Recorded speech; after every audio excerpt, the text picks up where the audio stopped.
Shalom Bapak Ibu yang terkasih dalam Tuhan. Puji Tuhan kembali mempersatukan kita dalam renungan online pagi hari ini. Hari ini terasa begitu spesial karena bertepatan dengan hari pertama di tahun 2023. Mari kita memulai hari baru sekaligus menjalani tahun yang baru dengan bersama-sama merenungkan kebenaran firman Tuhan. Sebelumnya mari kita berdoa. Kami bersyukur Tuhan untuk anugerah-Mu yang berkelimpahan atas hidup kami. Tahun 2022 sudah kami jalani dalam pemeliharaan Tuhan.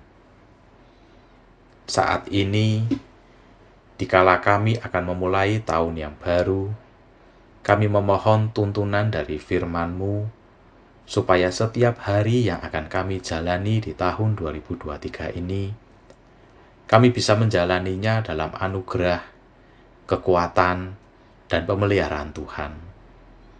Dalam nama Tuhan Yesus kami berdoa. Amin. Firman Tuhan yang menjadi bahan perenungan kita pagi hari ini terambil dari Kidung Agung pasal 1 ayat 1-8. Saya akan mendasarkan perenungan kita pada ayat yang kedua yang berbunyi demikian. Kiranya ia mencium aku dengan kecupan, karena cintamu lebih nikmat daripada anggur. Demikianlah firman Tuhan, mari kita merenungkannya.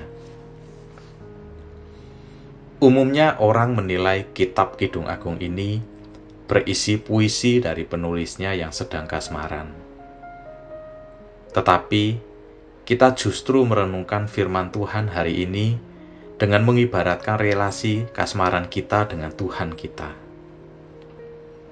Seperti layaknya orang yang tengah kasmaran dengan pasangannya, demikian pula firman Tuhan mengajarkan kita untuk bagaimana seharusnya kita menjalin hubungan kasih dengan Tuhan kita.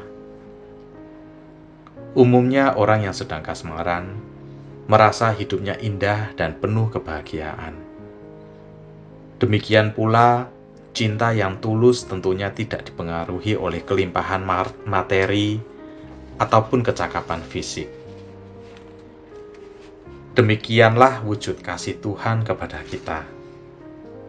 Tidak ada sesuatu apapun dalam diri kita yang patut kita banggakan yang membuat mata Tuhan tertuju pada kita. Tetapi hanya karena sifat Tuhan yang Maha Kasih, kasih itulah yang Tuhan nyatakan kepada setiap kita. Dengan Tuhan hadir dalam hidup kita, Tuhan menyertai hidup kita layaknya orang yang sedang kasmaran yang ingin selalu bersama-sama. Tetapi sekali lagi, dosa yang ada dalam diri kita yang seringkali membatasi dan merusak relasi ini. Dosa yang membuat kita menjauh dari Tuhan. Dosa yang membuat kita merasa tidak layak menerima uluran kasih Tuhan. Bapak Ibu yang terkasih dalam Tuhan, firman Tuhan mengingatkan kita akan tulusnya kasih Tuhan, sehingga Tuhan tidak lagi memperhitungkan dosa-dosa kita. Dan syarat anugerah ini cuma satu, yaitu kita menerima uluran kasih Tuhan dengan berjanji untuk meninggalkan dosa-dosa masa lalu kita. Tahun 2022 sudah kita jalani, sudah kita tinggalkan. Ketika kita melihat ke belakang, kita bisa melihat ada bekas jejak yang kita tinggalkan.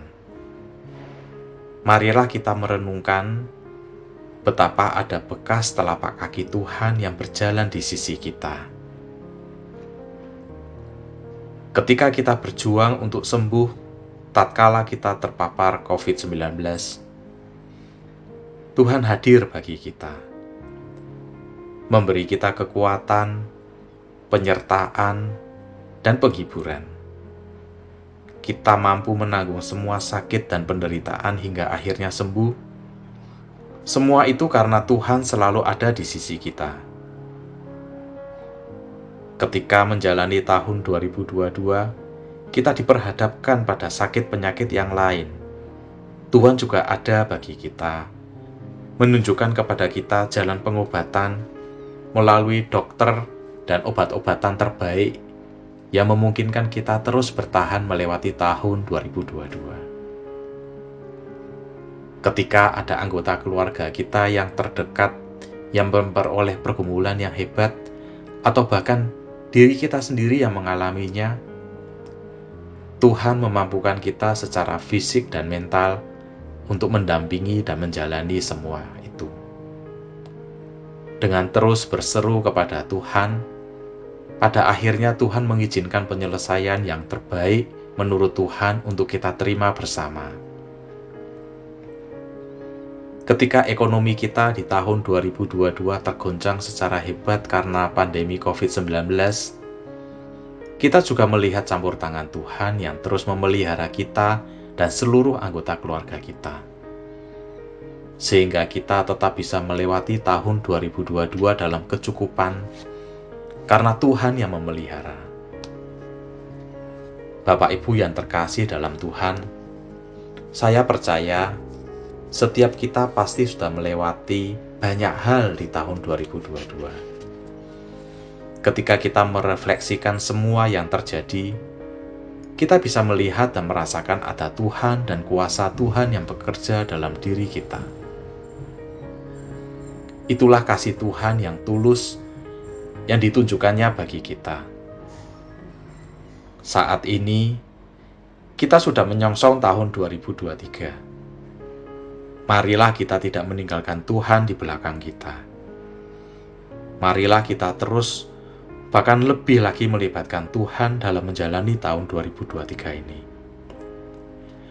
Marilah kita menjadikan ketidakpastian atau misteri di tahun 2023 menjadi masa-masa yang indah, karena kita menjalaninya berserta Tuhan. Mari kita berdoa. Tuhan Yesus, kami bersyukur untuk kasih Tuhan yang tidak pernah meninggalkan kami. Kami yang lemah ini mau melibatkan Tuhan dalam setiap aspek kehidupan kami. Kami mau lebih lagi mengalami Tuhan. Kami mau mengiring Tuhan menjalani tahun 2023 ini.